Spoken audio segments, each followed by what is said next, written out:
Herzlich willkommen in der CX Lounge, der Customer Experience Talk mit Kai Vorhölter, CEO und Gründer von Portneo. Du hast tollen Urlaub gehabt und du fliegst von hier wieder ab. Kommst mit deinem Mietwagen an. Hast du vielleicht auch schon mal selber aus eigener Erfahrung erlebt. Da wird irgendein Schaden festgestellt. Und du bist vorher ums Auto rumgegangen und hast gesagt, nein, war alles in Ordnung. Wir haben den ersten KI-basierten Tunnelscanner gehabt für die Schadenserkennung. Also, Top. Die Subjektivität. Vielleicht war ein Mitarbeiter, ich möchte niemandem so nahe, der hat einen schlechten Tag und hat gesagt, das sind nicht 1,5 Zentimeter, sondern 3 Zentimeter, muss ich aufschreiben. Wir haben einen der modernsten, weltweit modernsten Tunnelscanner. Das heißt, der Jockey, der den Mietwagen zurückbringt oder als Kunde, fährt durch so ein Tunnelding.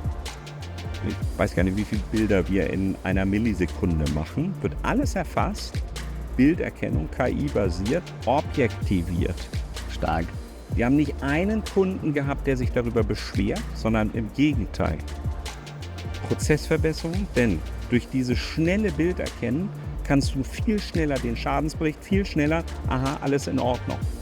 So, das ist für mich ein sinnvoller Einsatz von KI-basierten, von Automatisierung, von objektivierter Serviceorientierung, die direkt in das Thema Customer Experience geht. Ja, herzlich willkommen zu einer weiteren Folge der CX Lounge. Heute sind wir in München, und zwar am Münchner Flughafen. Und ich bin im Gespräch mit Jan-Hendrik Andersen. Lieber Jan, toll, dass wir hier sein dürfen. Hey, danke dir.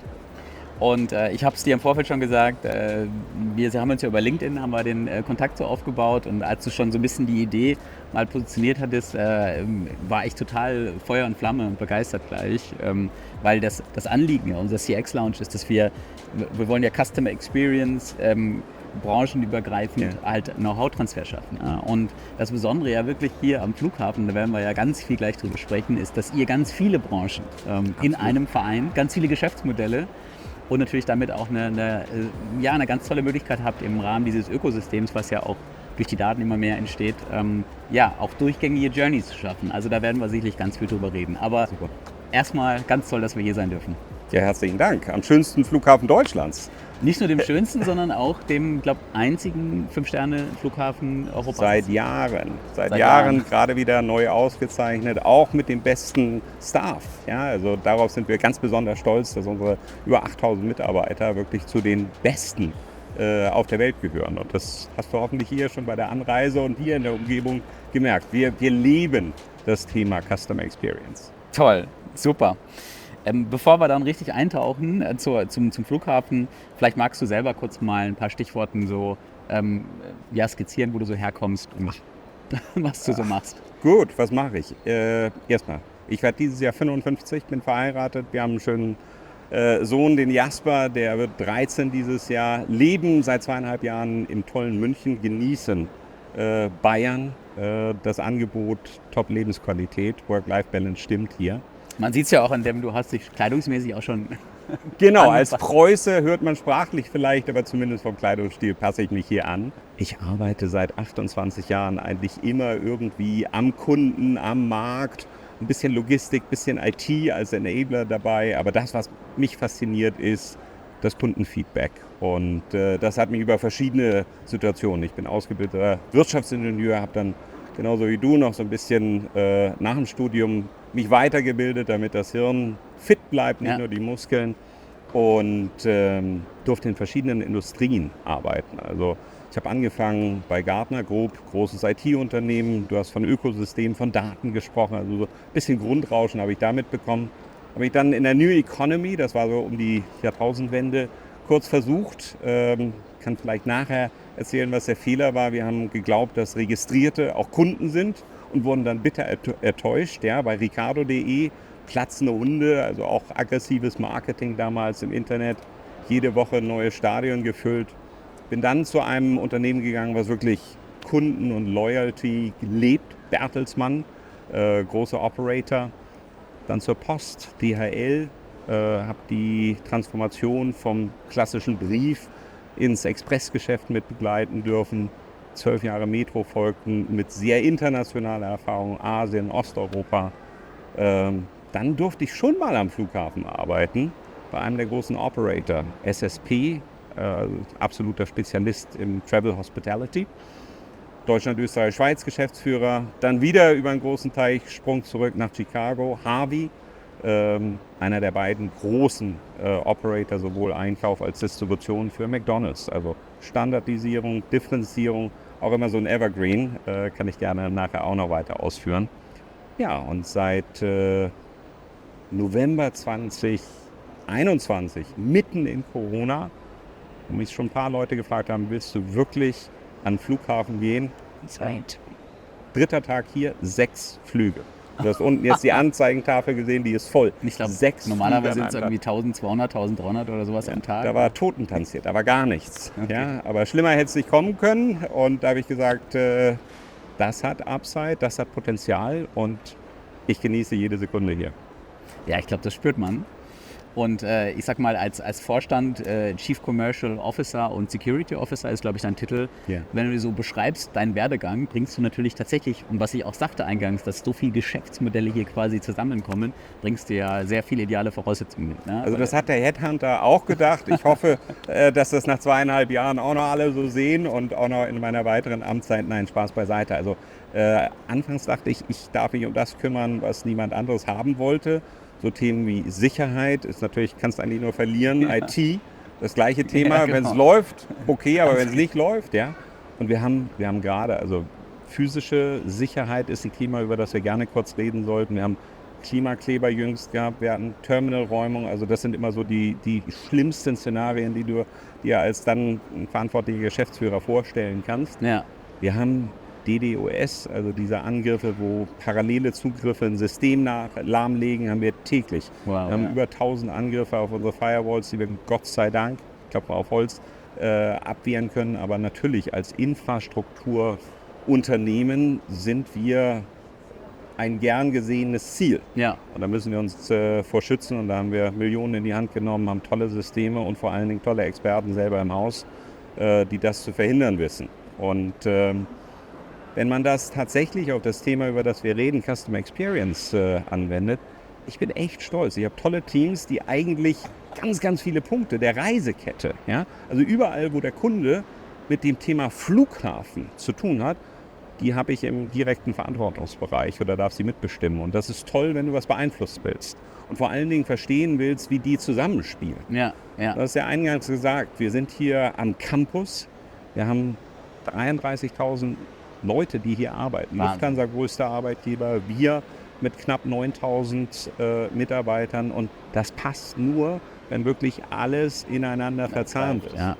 Und wenn man zuhört, um zu verstehen und nicht zu antworten, ganz, ganz großes Thema.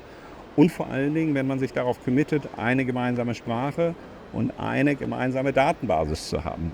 Du hast von Ökosystemen geredet, das ist das A und O tatsächlich für das Thema Customer Experience. Und da werde ich gleich eine ganze Menge neugierige Fragen noch haben. Bevor wir aber dazu kommen, frage ich mal meine Gäste ganz gern nochmal nach einem persönlichen CX-Moment, gerne bewusst außerhalb dieses tollen 5-Sterne-Flughafens. Fällt dir was ein in letzter Zeit, wo du sagtest, das war eine gute Experience? Oder auch genauso könnte auch sein, das war jetzt nicht so gut. Also man lernt ja eigentlich immer am meisten aus den Fehlern. Und ich bin jemand, der versucht, wie mein Sohn, neugierig und mutig zu bleiben. Und wir haben gerade jüngst Zukunft Jetzt, ein großes Programm aufgelegt für 500 Mitarbeiter aus dem Konzern, haben versucht, die Strategie, die wir haben, angreifbar zu machen. Und ich habe mich hingesetzt, wir hatten unter anderem einen Programmpunkt, wir haben das vorhin besprochen, über Fuck-Up. Ja, wir haben einen Fuck-Up-Raum gehabt und ich bin jemand, der gerne mit gutem Beispiel vorangeht und ja, ich habe Fehler im Leben gemacht. Ich habe eine schriftliche Verwarnung mal bekommen, damals war ich bei der Metro für ein Interview, also so ähnliche Situation wie jetzt. Da war ich ein bisschen jünger und habe gedacht, vielleicht musst du da glänzen. Habe mir dann einen Rüffel geholt und trotzdem ging die Karriere weiter. Und was ich möchte, ist Leuten Mut zu machen. Veränderung ist immer etwas Unangenehmes. Wir reden hier über Transformation einer Branche, einem Zusammenspiel. Das heißt, jeder muss sich bewegen. Und wo gehobelt wird, da fallen Späne. Und das Wichtige für mich ist, den Fehler nicht normal zu machen. Also ich habe das Interview vorher mit der Presseabteilung abgesprochen und die gucken nochmal drauf, damit sowas nicht wieder passiert. Das wollen wir hoffen, das wollen wir vermeiden. Ja. Sehr schön. Du hast ja jetzt schon auch ein Stück weit ausgeführt, aber vielleicht magst du nochmal, was bedeutet Customer Experience für dich, so vielleicht in 2, 3 Sätzen? Also wir sind hier am Flughafen, aber das Thema Reisen, das passiert ja viel, viel früher. Das passiert ja in dem Moment und da geht es schon in die Differenzierung. Reist du als Privater, reist du aus geschäftlichen Gründen? Wie kommst du zum Flughafen? Ja, wir haben kurz darüber geredet. Du hast die Bahnkarte. Ich könnte mit dem Fahrrad kommen, ja, aber nehme das Auto. Also intermodale Gesichtspunkte. Das heißt, das Thema, was dich prägt, sind deine Berührungspunkte entlang der gesamten Reisekette. Mhm. Und die passieren heute immer noch sehr physisch. Ja, zum Teil gibt es da eine Sperre. Das heißt, da wird irgendwas kontrolliert, dein Ausweis oder deine Tasche. Und das Thema Kundenerlebnis kann durch eine kleine Störung, also wir reden von seamless, frictionless, möglichst glatt und angenehm, tatsächlich zerstört werden. Und das, was wir hier am Flughafen nicht nur als Flughafenbetreiber, sondern mit unseren Partnern, mit dem Zoll, mit den Polizeien, mit einer Feuerwehr, die wir selbst im Haus haben, mit einer Regierung von Oberbayern, die hier die Passagierkontrollen zusammen machen, zu sagen, wie stimmen wir uns aufeinander ab? Denn jeder hat seinen Auftrag. Der eine will kontrollieren, das heißt anhalten, der andere möchte, dass es schnell durchgeht. Ja, also wie so häufig im Leben, es gibt Kompromisse. Man muss zusammen sprechen, muss gucken, auf welche Datenbasis greife ich zu und wie finde ich einen Kompromiss, der möglichst für den Kunden angenehm ist. Und das beste Feedback ist erstmal, ich fühle mich sicher, ich habe eine Orientierung, weil Reisen bedeutet auch Stress. Ja, absolut. Und wir sind hier besonders stolz drauf. Ich sage mal ein Beispiel, Customer Experience bei uns ist ein ganz zentrales Thema, wie gehe ich durch den Sicherheitsbereich. Wenn du Sachen mitbringst, dann ist es doch angenehmer, du musst deinen Computer, dein Reisenecessaire nicht mehr rausnehmen. Das heißt, wir haben hier unten die neueste Generation von computertomografischen Scannern. Kannst alles drin lassen, kein Wursteln in der Tasche, kein Schlüssel, der runterfällt, gar nicht. Legst die Tasche drauf, gehst selber durch so einen Tunnelscanner, deine Tasche fährt da durch und du bist relaxed. Ich habe das schon erlebt und nach wie vor, glaube ich, selbst für viel fliegende Gäste ist es noch sehr ungewohnt und man ist immer total irritiert, weil alle packen natürlich schon vorher, haben ihre Tüten und alles in der Hand und dann sagen die, das brauchen sie gar nicht. Und wir haben vorhin über Fehlerkultur geredet und ich muss sagen, da schlagen zwei Herzen in meiner Brust. Ich bin für das kommerzielle Geschäft, also Retail, F&B verantwortlich. Und die reine Lehre für mich als kommerziell Verantwortlichen sagt also, du wirst den Teufel tun, Leuten zu erlauben, eine 1,5 Liter Flasche Cola mit durch den Sicherheitsbereich zu nehmen, weil dann trinken die ja nichts mehr bei mir. Das Interessante, und das ist das, was wir durch Korrelationsuntersuchungen, wir messen ganz, ganz viele Daten hier. Ja? Also wir haben Videoüberwachung, wir gucken uns Telefondaten an, natürlich alles anonymisiert und DGSVO und GDPR compliant und. Aber wir gucken uns an, wie bewegt sich denn ein Kunde? Und wenn ein Kunde, welche Nationalität, welche Persona? Wir haben 13 verschiedene Personatypen, die wir haben. Ja, also großes Thema CRM.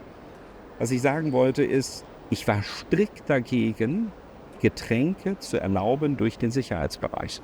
Obwohl es jetzt möglich war plötzlich. Weil ich gedacht habe, das nimmt mir mein Geschäft. Ja. Das nimmt mir einen Teil meines Geschäftes. Genau das Gegenteil. Und das ist etwas anderes, was wir hier praktizieren. Test, Measure, Learn. Nicht meinen, sondern messen. Objektiv. Wir haben proklamiert als Geschäftsführung, wir möchten ein Data-Driven Decision basiertes Unternehmen sein. Also, wir testen unheimlich viel. Und welch Wunder, wir hatten 2 Bahnen, die wir getestet haben im Sicherheitsbereich. Wir haben Pulsmessungen gemacht. Ja? Wir haben Rapid Eye Movement gemacht. Der Kunde war so relaxed, der Gast, der Passagier, der durchgegangen ist, so relaxed, dass er seine Getränke mitnehmen konnte. Er hat sich gefreut wie Bolle und hat einen Shampoos gekauft. Das heißt, ich habe mehr verdient tatsächlich dadurch, dass ich erlaube, dass es eine Möglichkeit gibt, entspannt durch den Sicherheitsbereich zu gehen, das Kaufverhalten, die Kaufbereitschaft danach ist viel, viel höher. Psychologie. Da möchte ich doch gleich mal einhaken, wenn du sagst, 13 Typologien hast du gesagt oder Buyer-Personas. Gibt es noch ein paar tolle Beispiele, wo was ganz Spannendes an Korrelationen rausgekommen ist, die du dir sprechen kannst, wo du sagst, oh, da haben wir ja gar nicht mit gerechnet? Tja, also natürlich, wenn man sich gerade das Thema Retail anschaut, also es gibt Duty-Free, Duty-Paid. Der Vorteil hier ist tatsächlich für viele steuerfrei einzukaufen. Leider in Deutschland immer noch nicht möglich, dass du Duty-Free Arrival hast, wie in Skandinavien oder auch in anderen europäischen Staaten mittlerweile. Dafür kämpfen wir. Das Konsumentenverhalten ist komplett unterschiedlich. Also das, was wir gerade während Corona gemerkt haben, kaufkräftige Kunden. Und das war schon ein bisschen, Entschuldigung für das Wort, pervers war für mich hier aus dem Retail- oder Wholesale-Bereich, wo man eine Metrocard hatte und ich wusste alles von meinen Kunden. Ja? Wann kauft er ein, was kauft er ein, wie viele Bananen, wie viele Erdbeeren, also Korrelationen auf Produktbasis. Hier wusste ich, es kommt irgendein Flieger. Ich hatte einen Seat-Load-Faktor, also weiß 90% der Sitze sind ausgelastet. Ich kann ganz grob abschätzen, welche Nationalität da drin ist. Auf der Strecke normalerweise unterwegs sind, ja. Welche Kunden sind das? Preissensitive? Sind das Quality Seeker? Ist das jemand, der hier Fashion kaufen möchte? Weiß ich nicht. Also all das sich zu erarbeiten über intelligente, smarte Partnerschaften mit den Fluggesellschaften zum Beispiel. Wir haben jetzt gerade letzte Woche eine große Kooperation mit Lufthansa, ja, einem der größten Carrier. Wir sind extrem stolz. Dieses Gebäude gehört uns beiden zusammen, Lufthansa und dem Flughafen. Okay. 40% Equity-Beteiligung von Lufthansa, ja, also gleichgerichtetes Interesse. Vielfach ist es in der Branche, dass Airline gegen Airport ist. Hier in München ist das anders. Wir wollen das gemeinsam machen. Toll. Und haben uns dann noch so einen Experten Miles & More, also der Loyalty-Programmbetreiber, den haben wir uns genommen und haben zu dritt gesagt, wir machen ein Ökosystem, wir sharen Data, wir machen zusammen Use Cases. Ganz plakatives Beispiel, also ein Chinese, der langsam wiederkommt, aber ein ganz anderes Reiseverhalten zeigt, nicht mehr in Gruppen mit Fähnchen und Hinterherrennen, sondern individual, die haben einen riesen Step-Up gemacht. Der gibt Faktor 12 mal mehr aus für den Bereich Retail als ein Deutscher. Ja, also Know Your Customer, ja, wieder Customer Experience, ganz, ganz viel Analyse, welches Kaufverhalten ist dahinter, welche Präferenzen. Wir machen ständig Konsumentenbefragungen, wir machen ständig Trendforschung, weil eine Infrastruktur packst du einmal, so ein Terminalgebäude packst du einmal hin, aber modular zu sein im Merchandising, Preis ist ein relativ wichtiges Thema. Hier, wir sitzen im öffentlichen Bereich, da hast du eine Preiselastizität. Hinter der Sicherheit, du kannst nicht mehr raus, da ist die gen Null. Aber auch dort ist es so, dass wir sagen, wir möchten kein Rip-Off machen. Wir möchten den Kunden halt nicht über den Tisch ziehen. Unser Bierpreis im Erbräu, wir haben eine eigene Brauerei, ja, auch das Thema Customer Experience. Ja, wo kannst du weltweit Bier, was am Flughafen gebraut wird, ja, trinken? Wo hast du eine Sterne-Gastronomie? Also wir haben von heiß und fettig bis ein Stern Michelin, ja, kannst du hier haben. Wir machen schon echt viel, um den Wow-Faktor, um das Thema Erlebnis ganz, ganz groß zu schreiben. Wenn ich da als selber ja digitaler Customer Experience Experte bin ich halt schon neugierig. Wie kommt ihr denn dazu, dass der Kunde freiwillig Daten teilt? Weil ich sag mal, wie du sagst, viele haben das als Durchreisepunkt, haben den Kopf vielleicht irgendwo, haben wir vielleicht nicht jetzt direkt auf dem Schirm zu sagen, ich lade mir die Flughafen-App oder so. Genau. Also wie geht ihr da vor? Wie kommen wir daran voran? Ja, auch das ist interessant. Ich durfte vorher im Rahmen meiner Karriere für große Unternehmen arbeiten, die ein eigenes Loyalitätsprogramm haben. Und muss zugeben, am Anfang habe ich auch gedacht, Mensch, wäre das toll, dass wir die Muck-App haben, wo sich jeder einwählt. Ich nehme jetzt ein Beispiel, meine Frau verzeiht mir das. Meine Frau hat tatsächlich im Portemonnaie die Karte X, Karte Y, ich sage jetzt bewusst keinen Namen, aber und gibt dann diese Karte aus, je nachdem, wo sie ist. Will ein Kunde das heute? Will der diesen Stapel von Karten physisch, Apps oder wie auch immer haben? Nein. Er möchte gerne auch dort seamlessly gar nicht merken, wo er jetzt gerade ist von der App her, sondern möchte gucken, möchte mit allen 7 Sinnen tatsächlich den Unterschied erfahren. Was haben wir gemacht? Wir haben keine eigene Loyalitäts-App, sondern bezüglich der Reichweite, wir setzen auf Lufthansa, bezüglich der Kompetenz, wir setzen auf Miles & More und machen das mit einem ganz smarten Social Login. Also der Kunde gibt uns den Consent, bekommt unmittelbaren Mehrwert. Und das ist das Thema. Warum macht ein Kunde das? Warum machst du das, ich das?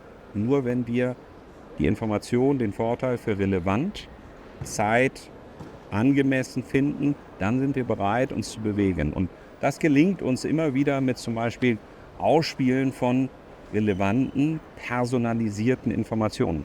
Super. Ich gebe dir ein Beispiel. Wir informieren unsere Kunden proaktiv, wenn ein Flug verspätet ist und du bei uns hier im Parkhaus geparkt hast. Das ist das Schlimmste im Rahmen von Customer Experience. Egal wer den Flug verspätet hat, ich als Kunde war es sicherlich nicht, weil ich sitze da drin. Ja? Warum sollte ich dann mehr für mein Parken zahlen? Wir haben eine automatische Routine, wir tracken die Flugzeiten und wir verlängern automatisch das Ticket und kommunizieren an den Kunden, don't worry, relax. Wir haben diese Zeit natürlich dir gut geschrieben. Wow. So. Ach, wie ein tolles Beispiel, da kriege ich richtig Gänsehaut. Also, weil das sind ja, wo ich immer sage, das eine ist, weißt du musst liefern an ganz vielen, ganz kleinen Teilen an der Kette, wo du sagst, das muss seamless sein, da ist, sobald das mal verrutscht, dann ist gleich die Unzufriedenheit sehr hoch, aber gleichzeitig willst du ja auf dieser Journey auch wieder diese Delighter finden und das ist ja genau etwas, wo ich sage, also da kann ich mir vorstellen, wenn ich das bekomme als Kunde, dann bin ich ja baff und sage, cool, und erzähle das 5, 10 anderen. Wir schicken mittlerweile, ich glaube, an die 300.000 Newsletter raus. Personalisiert. Wir versuchen, was hörst du gerne? Deinen Namen. Ja? Wenn ich wüsste, wann du Geburtstag hast, fühlst du dich? Ja? Also, häufig ist es so, dass Customer Experience gar nicht so komplex ist, sondern einfach, greifbar und relevant. Und das Schöne hier am Ökosystem ist, dass wir ganz, ganz viele Berührungspunkte haben, dass wir 48 Millionen Kunden, Gäste in 2019 Jahren. Das Jahr hatten wir 37, dieses Jahr kommen wir knapp wieder über 40 Millionen. Ja? Die kannst du natürlich nicht alle bei Namen und Geburtsdatum kennen, sondern was du da brauchst, ist Target Group Management, deswegen die Persona. Ja? Aber relevant zu sein für die Kundenbedürfnisse, nicht Spamming zu machen, ja? Sondern das aufeinander abzustimmen. Share of Wallet, ein ganz, ganz großer Gedanke. Du hast geschrieben oder hast gesagt, Mensch, hier sind so viele verschiedene Partner, die ja auch zum Teil unterschiedliche Ziele, zum Teil widersprüchliche Ziele haben. Was wir eingeführt haben, ist Produktmanagement. Also eine konsistente Anfang zu Ende Sicht über Produkte. Aber wenn ich ehrlich bin, macht es Sinn, dass ich versuche, meinen Profit im Parken zu maximieren. Jemand, der wenig Zeit hat und am Terminal parkt, Zeit ist Geld, der ist bereit, mehr zu zahlen. Aber Share of Wallet, der hat genauso den gleichen Betrag im Portemonnaie und das Geld wächst nicht. Der kann dann halt nicht mehr vielleicht den Shampoos oder den Kaviar. So, das heißt, die Korrelation der Produkte zu untersuchen, kundenspezifische Angebote rauszuspielen. Wenn du bei uns in Duty Free gehst, wir haben Electronic Shelf Labels. Wir sind, glaube ich, einer der wenigen Flughäfen, die elektronische Preisschilder hat. Warum machen wir das? Natürlich, weil wir einfach auch Preise erhöhen oder reduzieren können. Im Übrigen ist es auch nachhaltig, ich muss nicht mehr das Shelf-Tag printen.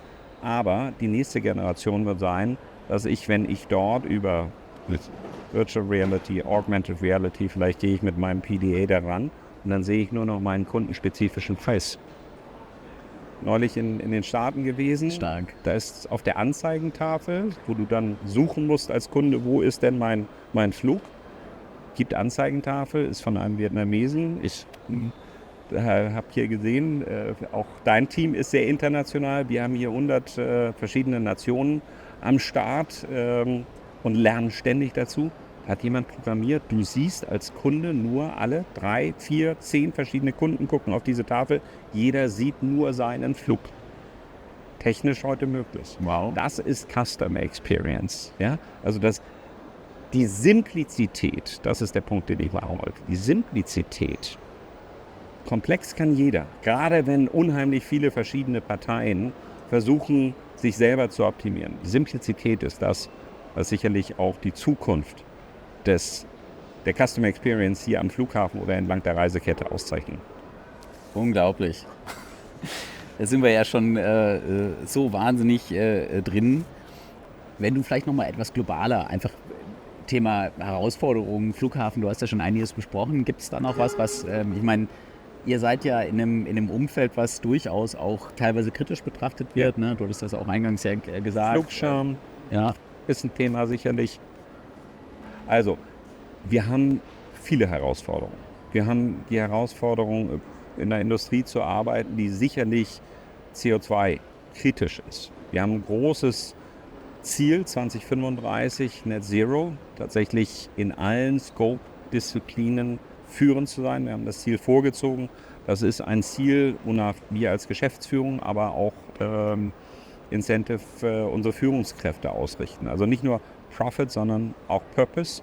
CO2 ist sicherlich ein ganz, ganz aktives Thema, obwohl man sagen muss, wenn man das runterbricht auf den Kerosinverbrauch pro Passagier, dann ist das gar nicht so schlimm. Also ich möchte das Ganze auch so ein bisschen relativieren und auch das geht nur gemeinsam tatsächlich mit den Airlines zusammen. Ja? Also Sustainable Aviation Fuels ist da ein Stichwort. Ja? Wir waren einer der ersten Flughäfen, die mit Wasserstoff experimentiert haben. Wir hatten eine Wasserstofftankstelle für Autos. Ja? Also das Thema Nachhaltigkeit sicherlich ein ganz großes. Im Bau, ja, wir bauen gerade die Extension für unseren Terminal 1, großer Non-Schengen-Bereich. Auch dort legen wir unheimlich viel Wert auf Nachhaltigkeit. Also nicht nur von dem Produkt, sondern was die gesamte Lieferkette anbelangt. Also was bringt es, irgendwas Günstiges zu kaufen, was dann einen CO2-Footprint in der Lieferkette hat. Das Thema Intermodalität ist für uns ein ganz, ganz groß. Also wir möchten eine grüne Drehscheibe sein. Wir sind eins der zwei bedeutenden, operativ der stärkste, Entschuldigung, Frankfurter Kollegen, vom Hub-Charakter sicherlich, sind ein international wirklich leistungsfähiges Drehkreuz. Wir haben 43% unserer Passagiere sind Umsteiger. Ja? Also die fliegen hier rein und haben ganz, ganz kurze Umsteigebeziehungen. Thema Mitarbeiter, ganz, ganz essentielles. Also ich würde mich freuen, wenn wir auch über das Thema Mitarbeiterzufriedenheit und Kundenzufriedenheit, was einen unmittelbaren Zusammenhang beginnt. Total, ja. Ja, also als Kunde differenzierst du nicht, ist das jemand von der Polizei oder ist das ein Flughafenmitarbeiter oder ist das jemand von Lufthansa, sondern was habe ich für ein Erlebnis am Flughafen? Und auch das stimmen wir aufeinander ab. Das ist noch wichtig für uns. Neben Nachhaltigkeit sicherlich das Thema Attraktivität als Arbeitgeber. Also wir sind 40 Kilometer von München entfernt. Bayern ist schön, aber auch von den Lebenshaltungskosten anspruchsvoll. Wir versuchen, was Automatisierung, was Digitalisierung anbelangt, natürlich auch unseren Kolleginnen und Kollegen ein tolles Arbeitsumfeld nicht nur die Faszination Reisen, sondern gerade M365 von Microsoft eingeführt, also gehen ganz stark Richtung Kollaboration, Co-Creation, Richtung Automatisierung von Prozessen, um unseren Mitarbeitenden das Leben möglichst attraktiv zu machen. Unsere Routinetätigkeiten, richtig, die zu automatisieren. Ja. KI ist sicherlich auch ein Thema, über das wir stundenlang reden können. Nimmt die Maschine dem Menschen die Arbeit weg oder erleichtert das? Wir haben ja natürlich auch viele physisch anspruchsvolle Prozesse. Also wenn man nur mal an das Thema Gepäck, wir haben tolle Kollegen in der Bodenabfertigung. Ja? Ich habe einen Heidenrespekt, wenn man sich überlegt, was so jemand im Laufe seiner Karriere an Volumina, an Tonnen bewegt. Ja? Kein standardisiertes Gepäck, keine Standardisierung in den Flugzeugen. Also das ist Tetris, ja, dreidimensional, immer in einer neuen Konfiguration, muss man echt schon ein tolles Vorstellungsvermögen haben. Immer gebückte Haltung, im Sommer an die 50 Grad, ja, nah am Asphalt. So, also wenn man dort Richtung Automatisierung, ja, automatisierte Gepäckförderanlagen haben wir natürlich schon, ja, alles elektrisch, nachhaltig, Strombezug, wir haben unser eigenes Block. Aber dann wahrscheinlich tatsächlich auch, ne? Also das Thema Grün, ja, nachhaltig auch in solchen Prozessen. Unsere Flotten sind weitestgehend elektrifiziert. Ja, also Busse, Gelenkbusse haben wir gerade.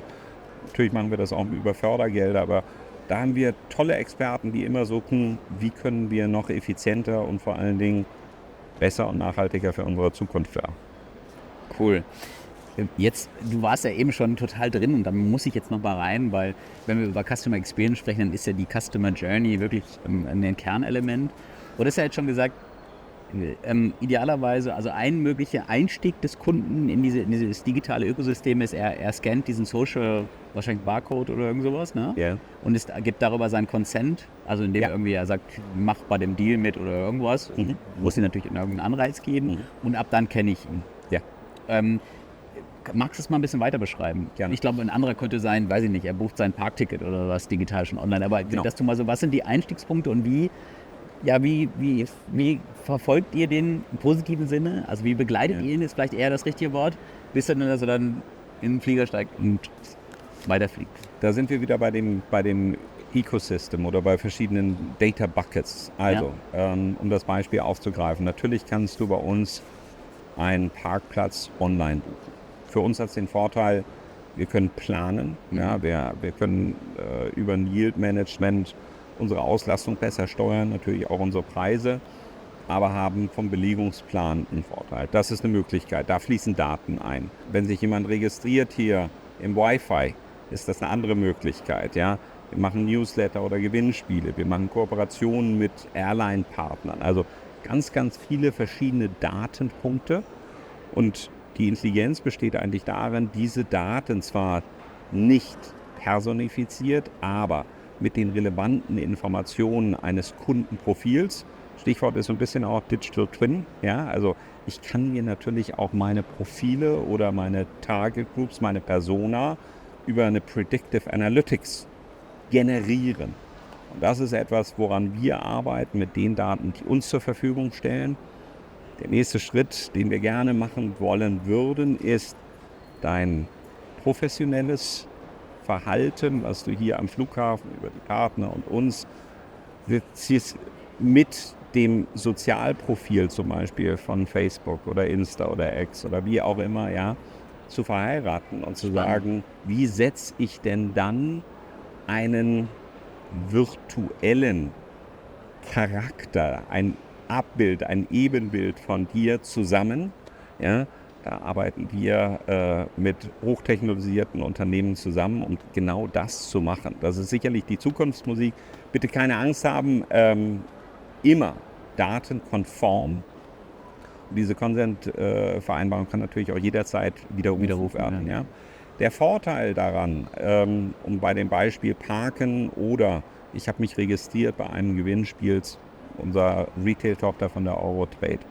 Der Kundennutzen wird dann relevant, pass auf, wenn du im Vorfeld dein Parkticket buchst, dann bekommst du bei einem bestimmten Warenkorb 10-15% Discount, wenn du bei der Eurotrade vielleicht noch eine Zeitschrift, ja, oder ein schönes Parfum oder wie auch immer kaufst. Die Intelligenz, die dann eintritt, und wir haben viele, überwiegend auch Geschäftsreisende, die halt laufend hier sind, die mehrmals fliegen, das heißt Frequent Traveler. Ja? Die Intelligenz besteht dann über Beacons, über Push-Nachrichten, sagen, Kai, erstmal als du hier warst, hast du doch die 2 Hermes-Tücher für deine Frau gekauft. Wir haben jetzt hier gerade wieder was im Angebot, könnte das nicht was für dich sein?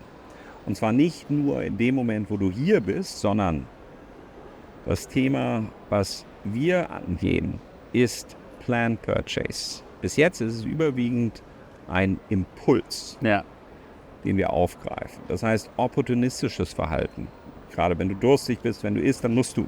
Oder ich sehe eine Auslage und gehe. Genau. Ja. Das heißt, 40% ungefähr deines Verhaltens sind impulsiv und geplant, die können wir abgreifen. Im Retail sind die Verschiebungen ein bisschen anders. Das heißt, dort an das, was bei dir im Kopf vorgeht, ja, und da komme ich jetzt gerade wieder, was ist denn deine Intention gewesen, hier nach München zu kommen?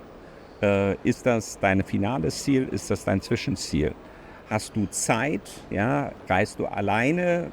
Bist du vielleicht gestresst, wenn ich weiß, dass du vorher auf irgendeiner Seite gewesen bist und vielleicht schon dein E-Bike gekauft hast?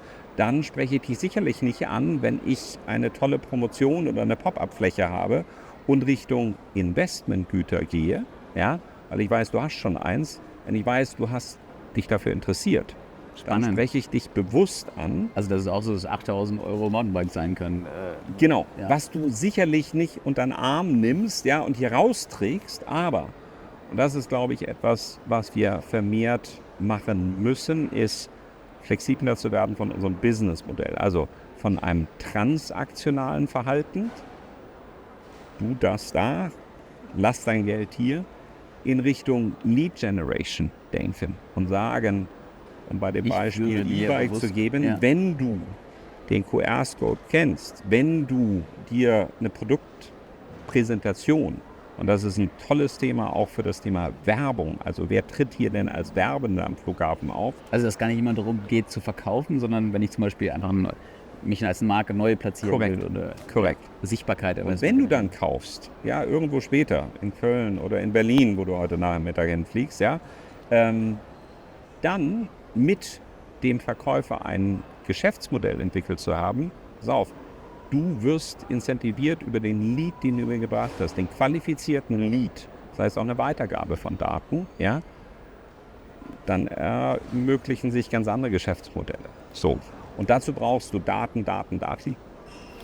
Also ich kriege leuchtende Augen. Ja, wirklich hier, ihr seid da an gewissen Stellen wirklich sehr, sehr weit voraus. Ich möchte nochmal bei einer Sache einhaken. Du hast das Thema Beacon eben angesprochen. Ja. Das ist ja ein Ding, das wurde ja schon gehypt, ich glaube 10, 15 Jahre her. Ich kenne bisher ganz wenig, ich sag mal, Umfelder, wo das jetzt wirklich schon funktioniert, also im Sinne von belastbar. Weil, ich meine, spätestens da brauchst du doch eine eigene App doch für, weil du gesagt hast, das war lange jetzt ein, macht ihr die eigene oder nicht, weil da muss ich ja Auch bereit sein, dort dass haben die wir- dann entsprechend auch. Dort haben wir probiert. Wir haben jetzt gerade einen Test, den wir, und ich habe von Test Measure Learn, den wir erfolglos, aber nicht erfolglos vom sondern erfolglos vom, wir wollen natürlich inkrementellen Umsatz, wir wollen inkrementelles Profit machen. Ja? Wir wollen über eine Kundenorientierung natürlich auch eine wirtschaftliche Komponente, so fair muss ich sein, ja, erreichen, die wir nicht erreichen konnten. Ich sage das Beispiel, wir haben digitale Trolleys gehabt. Also, wenn du unterwegs bist, hast du meist nicht deine beiden Hände frei. Und wenn du Umsatz machen willst oder konsumieren willst, brauchst du meist auch die Hände dazu. Das heißt, es macht schon Sinn, einen Trolley anzubieten, wo du das abstellen kannst. Und wenn der Trolley dann, und das ist die Frage, kommt die Information zu dir oder läufst du zur Information? Das Tolle an Digitalisierung ist ja und Personalisierung, dass du die Information zu dir. Entweder, wir hatten so ein digitales Display an den Trolleys dran, was dir gesagt hat, heute Gateverschiebung, du musst nicht zu G20, sondern zu G16. Ja? Du läufst da 4 Minuten hin. Der Flieger geht aber erst in einer halben Stunde, das heißt, du kannst noch schön ein Käffchen trinken. Ja? Dann biebt der oder irgendwas. Dann biebt der, beziehungsweise wenn ich dann diese Informationen habe, oh, du bist letztes Mal bei uns im MS oder bei Rolex gewesen. By the way, auf dem Weg dorthin hast du die Möglichkeit, kurz mal bei Rolex reinzuschnuppern, ohne Schleichwerbung zu machen, ja, eine teure Uhr zu kaufen oder dergleichen. Da macht das Sinn.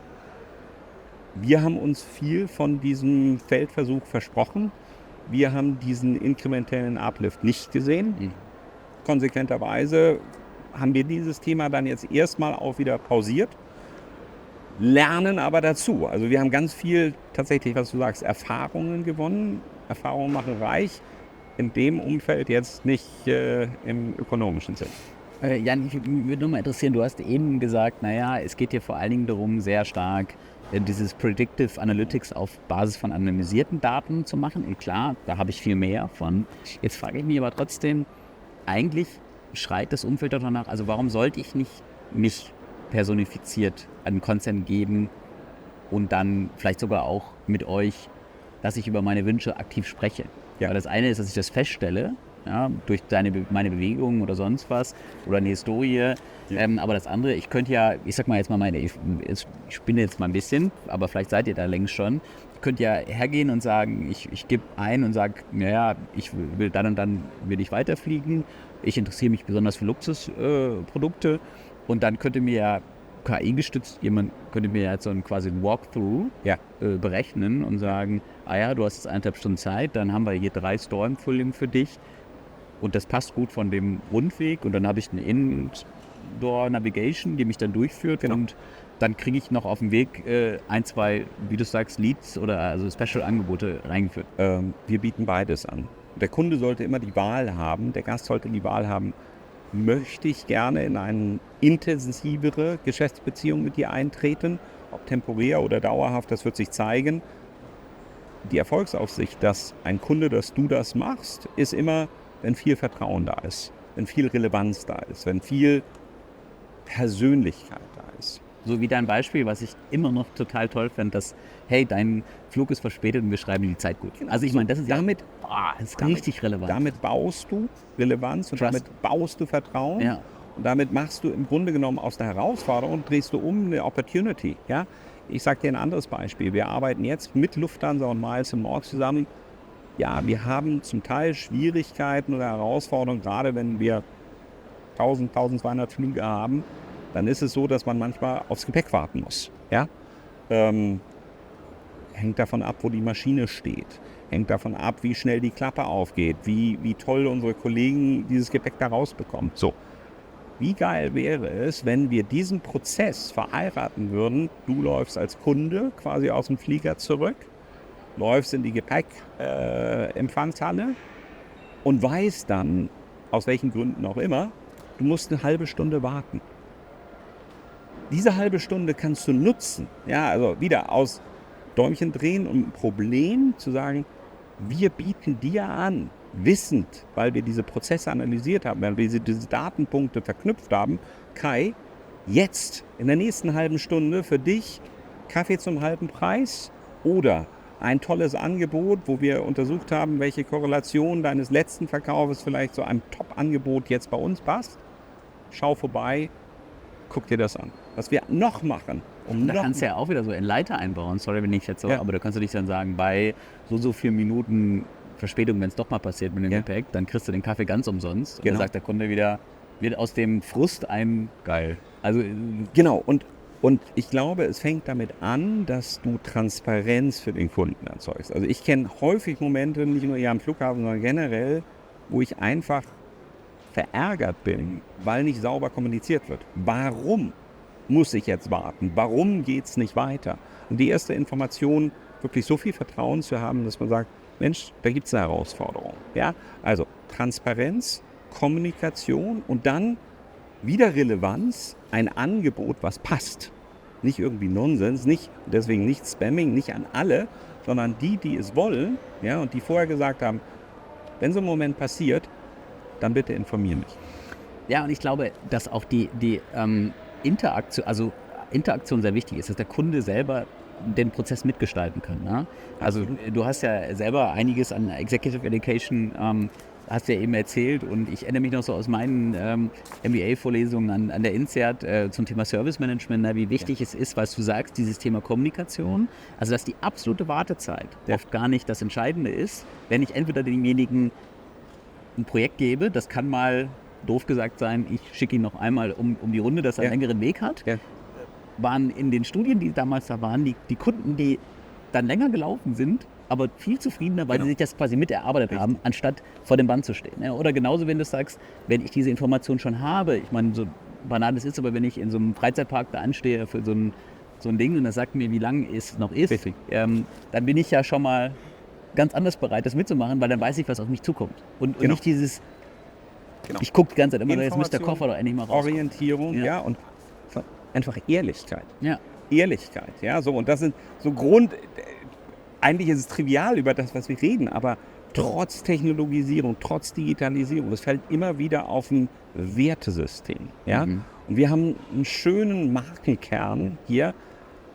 Bei uns heißt es Verbindung leben. Und Verbindung leben, ich will jetzt nicht irgendwie psychologisch werden, ja, aber natürlich Verbindung leben, nicht nur, dass wir Bayern, München mit der Welt verbinden, sondern dass wir Verbindung leben in diesen Situationen. Verbindung leben mit unseren Partnern, Verbindung leben mit unseren Gästen und Kunden.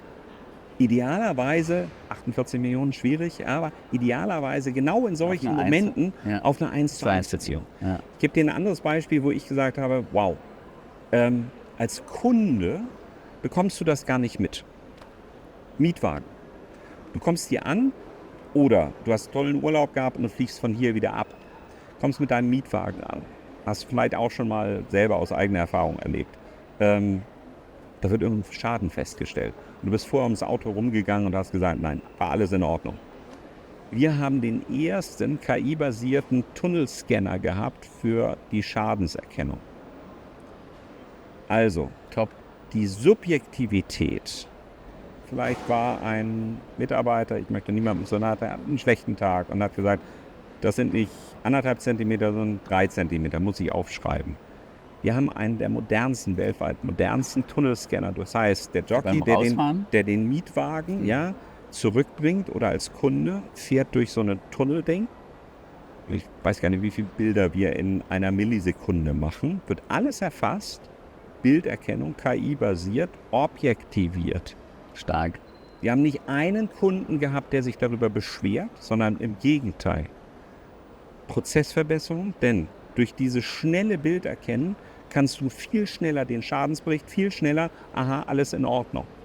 So, das ist für mich ein sinnvoller Einsatz von KI-basierten, von Automatisierung, von objektivierter Serviceorientierung, ja, die direkt in das Thema Customer Experience geht.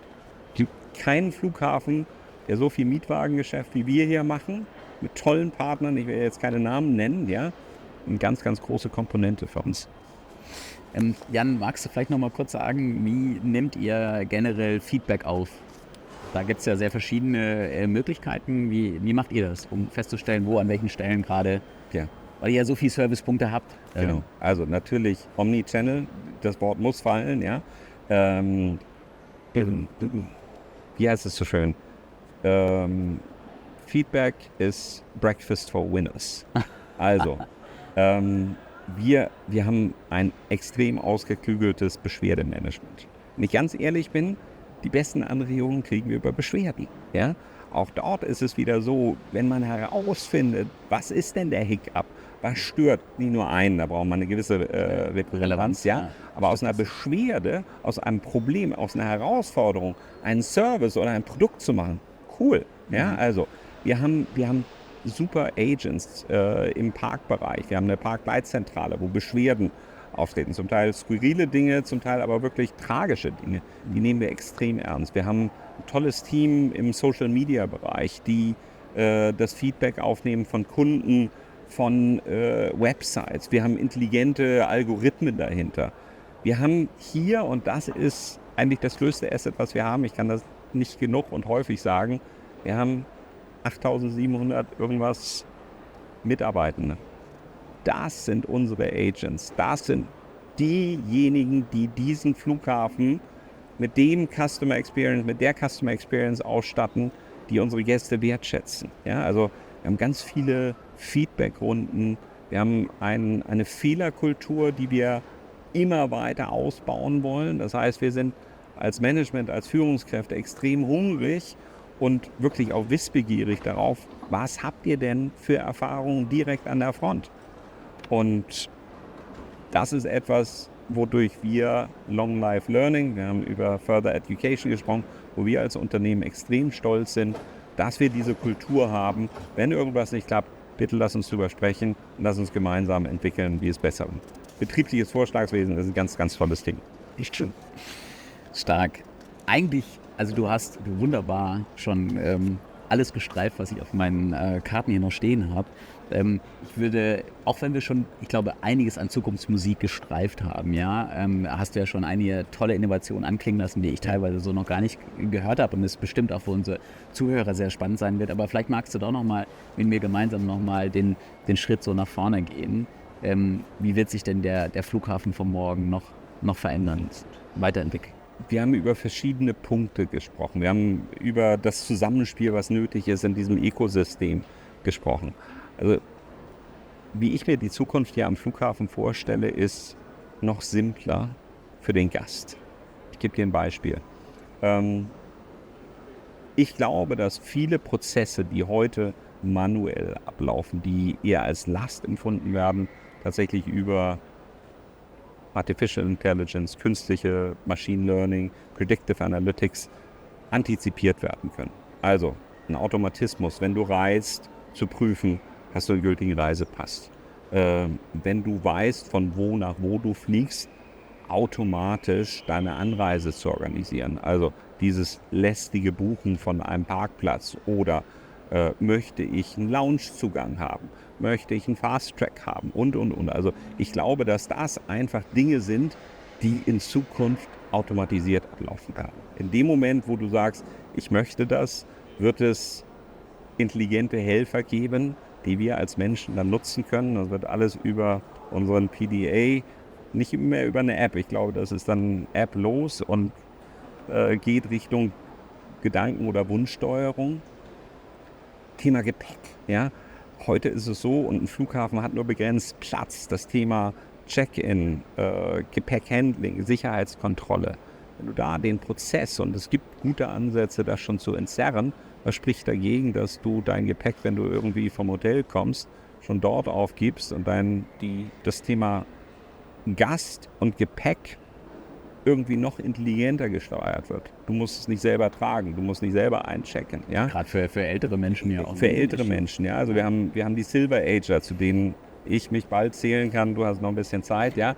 Meine grauen Haare sind schon da. Nein, also Spaß beiseite. Ich glaube, die Zukunft wird erleichternd sein, wird noch seamless, noch frictionless sein.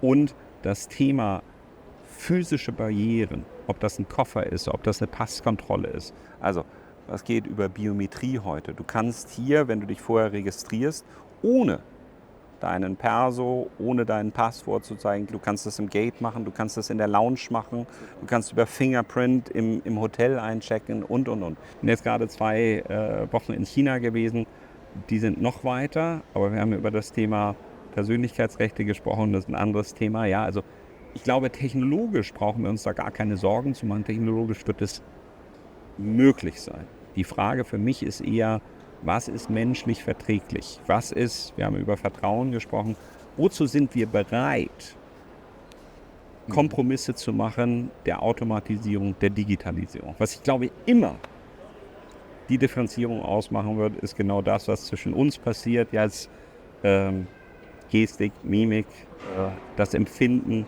Ich habe von unseren Sinnen gesprochen. Das Thema hört sich so schön an. Sense of Place, Serendipity. Der Wow-Faktor, ja, den wird aller Voraussicht nach eine Maschine, irgendein, dummes Programm nicht ermöglichen, sondern dafür braucht es uns Menschen. Und auf die setzen wir auch hier in Zukunft, ja, setzen ganz, ganz viel Wert auf wirklich eine tolle Serviceorientierung, eine Mitarbeiterorientierung. Wir machen Mystery Shoppings. Auch dort stellen wir uns dem Spiegel des Kundenfeedbacks. Wir haben ein eigenes Programm, was Passenger Experience Index. Wir haben die Skytrax Award. Also wir sind so hungrig auf Feedback, um laufend noch besser zu werden und wirklich der Premium-Innovationshub in München weltweit zu bleiben. Ja, und wenn ich da nochmal auch anschließen darf, ich finde es ja auch so toll, diese Idee, den Kunden auf dieser Reise aktiv mit einzubinden. Ne? Also gerade was du gesagt hast, du hast so viele Beispiele jetzt gegeben, die es mir tatsächlich ich hätte gedacht, naja, beim Flughafen, warum sollte ich mich dort registrieren? Aber du hast so viele Beispiele gegeben, wo ich sage, das macht es für mich den Mehrwert und wo ich dann ja auf dem Wege hin eine ganze Menge Angebote machen kann, wo ich quasi ein Upselling machen, ja, wo ich sage, ja, der Kunde profitiert, weil im Zweifel ist mir der Fast Track, den ich vorher nicht dran gedacht habe, der in meinem Ticket normalerweise nicht drin wäre, der ist mir trotzdem was wert. Oder hier das Gepäck, wenn das mir da irgendwie schon hingebracht wird, finde ich super. Oder wenn es zwischenzeitlich gestort wird, damit ich dann besser shoppen kann und. Gibt's ja und für euch natürlich nochmal auch tolle Möglichkeiten zur Monetarisierung. Und was ja eigentlich so mein Gedanke auch mal von Customer Experience ist, es soll ja nicht etwas sein, dass du dich als Unternehmen oder Marke über den Kunden stellst und versuchst, ihn möglichst auszubringen, du hast es gerade eben mal gesagt, sondern es geht darum, dass ja beide gewinnen. Ja. Ja, also in dem Fall bietest du mehr für den, der es will und bereit ist dafür einen Preispunkt zu zahlen, bietest du mehr Service und Leistung. Und gleichzeitig hast du als Unternehmen da was davon, weil du den Kunden nochmal anders monetarisieren kannst. Ja, super. Korrekt. Und also ich glaube, das Thema Customer Experience, das hat eine kommerzielle Komponente. Wir haben vorhin über Profit und Purpose gesprochen. Das, was wir ganz, ganz stark versuchen in einem, ich sage nicht Gleichgewicht, ja, also wir sind ein wirtschaftlich ausgerichtetes Unternehmen und eine kommerzielle, monetarisierende Komponente muss da sein. sind Rückzugszonen, sind Momente der Entschleunigung, der Entkommerzialisierung. Also, wir haben über das Thema Werbung gesprochen. Der Flughafen ist ein ganz, ganz relevanter Ort, um Werbungen zu schalten. Nicht nur als Automarke oder als Airline, sondern wir haben hier Schmierstoffe, die beworben werden. Weil wir, und das ist auch wieder etwas mit Daten, wir konnten untersuchen, wir haben ganz viele aus dem Automotive-Bereich. Wir haben Leute, die zum Teil 2,5 Stunden vorher da sind und die gucken dann da drauf. Und wir haben Pop-ups, ja, wo auch dann dieses Produkt tatsächlich mit allen Vor- und Nachteilen neutral und objektiv beworben wird. Ich glaube, dass der Anteil von Infotainment, auch kommerzfreier Zonen am Flughafen steigen wird. Wir sehen das, ja, und das ist überwiegend durch Personalkosten getrieben. Wir sehen das in Asien, wir sehen das in Nahost, wo es Wasserfälle gibt, ja, wo es tatsächlich viel mehr Platz, Allokationen gibt, wo keine kommerzielle Komponente, sondern nur, wo es darum geht, erleben zu dürfen, runterzukommen, zu atmen. Also wir haben auch tolle Angebote. Also wir haben Sleeping Cabins, wir haben einen Rückzugsort, wir haben Gebetsräume. Auch daran musst du denken. Ja? Also wir haben verschiedene Religionen, die hier sind. Wir haben Wickelräume. Also auch dort, ich könnte da in Schwärmen kommen, was wir noch machen an nicht kommerzialisierten Faktoren, um das Thema Kundenbedürfnisse und Customer Experience wirklich zu spielen. Nicht nur kommerziell, sondern auch vom einfach Notwendigen beziehungsweise Appreciation, also von dem, was wertgeschätzt wird. Ja. Und das muss nicht immer nur Commerce sein.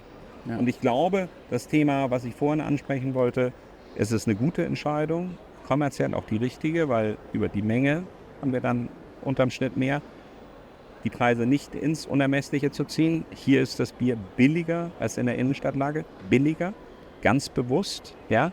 Also das Thema Preis nicht überzustrapazieren und genau das, was du sagst, ein faires Verhältnis walten zu lassen, geben und nehmen. Wie war es eben mit den Verben? Was hast du gesagt? Verbindungen schaffen? Verbindung leben. Verbindungen leben.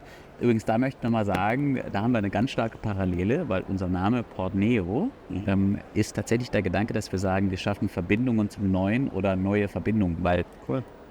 Airport ist ja eine von Porta, lateinisch die Tür zur Luft. Ja. Ja, ihr seid ja eine Tür zur Luft. Schön. Und wir haben uns gesagt, wir wollen eine Tür zum Neuen sein, nämlich weil wir auch der Meinung sind, dass Customer Experience etwas sehr es ist Omnichannel, es ist ganzheitlich zu gucken. Es ist genau auch nicht nur auf Kommerz zu gucken, sondern zu sagen, wie fühlt sich ein Kunde eigentlich gerade aufgehoben, wie fühlt er sich wohl, ist das ja eine schönere, bessere Erfahrung als woanders und dann gehe ich da immer wieder hin. Das ist eigentlich die Grundessenz von Customer Experience. Super. Darf ich dazu noch ein letztes Natürlich. Beispiel sagen, was mich wirklich bewegt hat? Du hast gefragt, was sind bewegende Momente gewesen? Ich habe das erzählt, was mich eigentlich in meiner Karriere bewegt hat, weil ich einen Fehler gemacht habe, aber gelernt.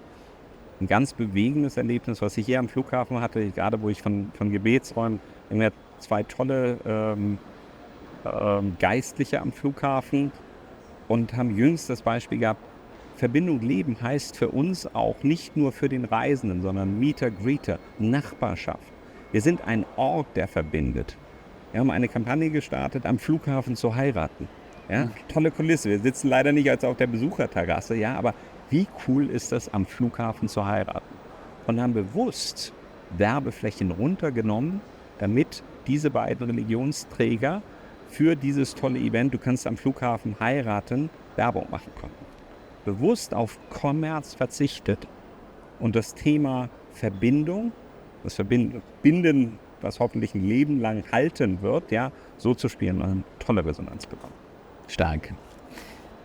Jan, ich war ja vorher, habe mich schon wahnsinnig drauf gefreut und hatte sehr, sehr hohe Erwartungen. Ich muss sagen, du hast sie aus meiner Sicht komplett übertroffen. Der Flughafen München, nicht ich.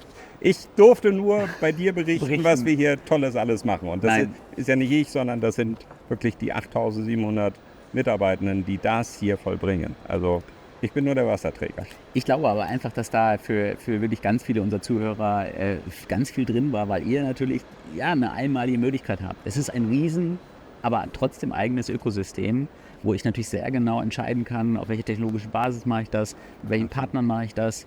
Und damit, glaube ich, seid ihr da in ein paar Gedanken einfach Schritte weiter. Und ich finde, du hast da tolle Beispiele geteilt, auch wie dem Kunden dadurch auch Mehrwerte geschaffen werden. Also von da aus, vielen, vielen Dank, Jan. Klasse, danke, hat Spaß gemacht. Super. Super.